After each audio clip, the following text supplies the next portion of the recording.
Dibayar kontan. Agenda Kejaksaan Agung terbongkar. Bebaskan Ferdi Sambo dari segala macam tuduhan. Istrinya kami masih menerima SPDP, berkasnya belum ada. Tapi kalau jadwalnya Putri iya, Bu Putri udah nyampe ya? Sudah ada. kapan Pak? Ada kendala masih pas Tidak ada. Semua masih berjalan dengan baik. SPDP-nya boleh tahu ya Putri kapan Pak? Kapan Pak ini mulainya? Itu kemarin. Oke. Kejaksaan juga sevisi juga dengan kepolisian bahwa ini akan dipercepat prosesnya. Yang pasti ya, kadang ada perkara menarik perhatian masyarakat. Kita sama-sama punya visi menyelesaikan perkara ini dengan baik dan profesional. Nggak akan dinyatakan lengkap. Intinya itu penjahat lepas di situ ya, tujuannya di situ. Karena yang saya dengar adalah sudah diberikan sejumlah uang kepada ya oknum di Kejaksaan Agung nih agar mereka lepas, teman-teman ya. Kita lanjut, teman-teman ya.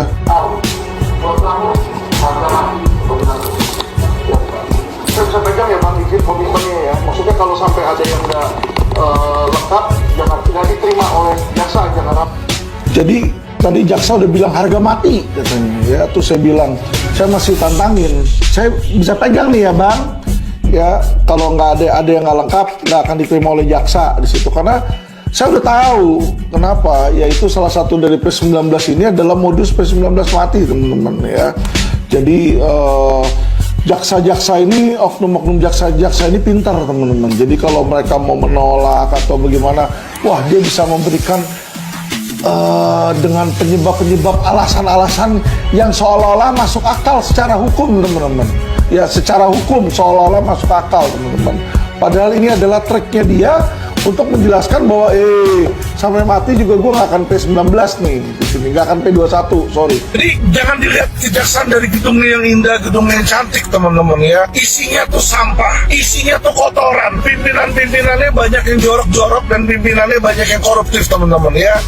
Stay with me, saya akan jelaskan satu persatu, teman-teman. Video ini adalah serial pertama dari banyak video yang akan menyusul, teman-teman ya. Jadi Kuasa TV sudah memutuskan untuk membongkar seluruh bukti yang kami punya untuk memberitahukan kepada masyarakat bahwa oknum Adiaksa ya, bahwa institusi Adiaksa itu banyak oknumnya, teman-teman, dan mengerikan. Gak kalah ngeri sama Ferdi Sambo, gak kalah ngeri, tidak kalah mengerikan ya. Nah, kali ini saya mau buka dulu tentang oknum Jakarta Selatan. Teman-teman tahu bahwa saya ada kasus yang katanya kasus Jakarta Selatan. Selama ini saya nggak pernah memperdiskreditkan kejaksaan. Kenapa? Karena saya pikir tadinya bahwa kejaksaan itu lebih baik dari kepolisian, tapi teman-teman ternyata tidak. Ternyata yang terlihat dari luar kelihatan baik itu hanyalah pencitraan. Dalamnya busuk dan sampah, teman.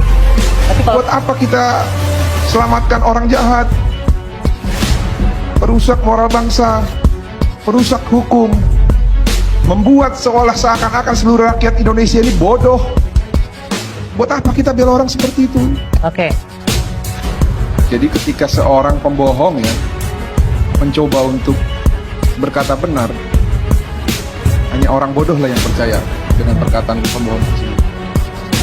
Lalu mengenai keterangan, saya pikir apa yang dikatakan Eliezer itu adalah kebenaran. Saya justru curiga bahwa ada narasi ataupun keterangan yang disampaikan bahwa Ricky Rizal itu tidak mau menembak. Saya pikir ini juga rekayasa. Saya lebih yakin memang dari awal Eliezer lah yang diplot sebagai eksekutor. Tidak pernah ditawarkan ke Ricky Rizal. Tidak pernah. Saya yakin itu. Karena dia anak baru, anak kemarin sore, anak polos, ya anak baik-baik. Memang dia yang mau disalahkan. Makanya kemarin itu kami ikut rekonstruksi sebenarnya. Kami juga mau profiling dan mencoba untuk mendekati para tersangka ini agar mereka berkata jujur. Karena dalam posisi seperti ini tidak ada yang bisa menyelamatkan mereka selain berkata jujur. Bang Nelson, kalau dari harapan kuasa hukum dari keluarga ini sebenarnya apakah hasil lie detektor baik dari Putri Sambo dipertimbangkan tidak oleh jaksa atau mungkin dianulir saja, seperti apa Bang Nelson? Terakhir dari kami ya, ini ada sepasang suami istri yang dunia saja bisa dicuri, apalagi alat detektor, apalagi buatan manusia Tuhan saja dibohonginya. Nah, ini dia. Jadi, sudahlah, bertobatlah. Kembali ke jalan yang benar karena kerajaan surga sudah dekat. Kalau memang itu lagi, semua ini Ahmad Albar. Sekali lagi, ini praduga-praduga saya nyatakan. Tutup aja kasus ini. Selesai. Nggak ada, udah meninggal korbannya.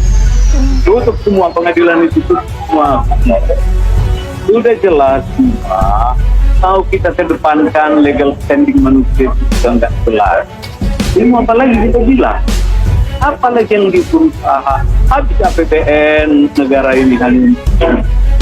Oh, apalagi yang saya tertarik tadi Profesor Reza Indragiri tadi. Dia udah sampai katakan kalau saksi ahli dihadapkan kita mencoba diam. Ini maka penyidik menyampaikan bahwa nilainya 95%. Saya pernah mentes on-case. Salah benar. Bikin aja tulisan audit nilai aja ya saya. Tapi hukum. Ini pasal 340 ini aja ditajamkan. Jangan dilari ke 38. Demikian sekilas itu kami kembali ke sini. Baik, terima kasih.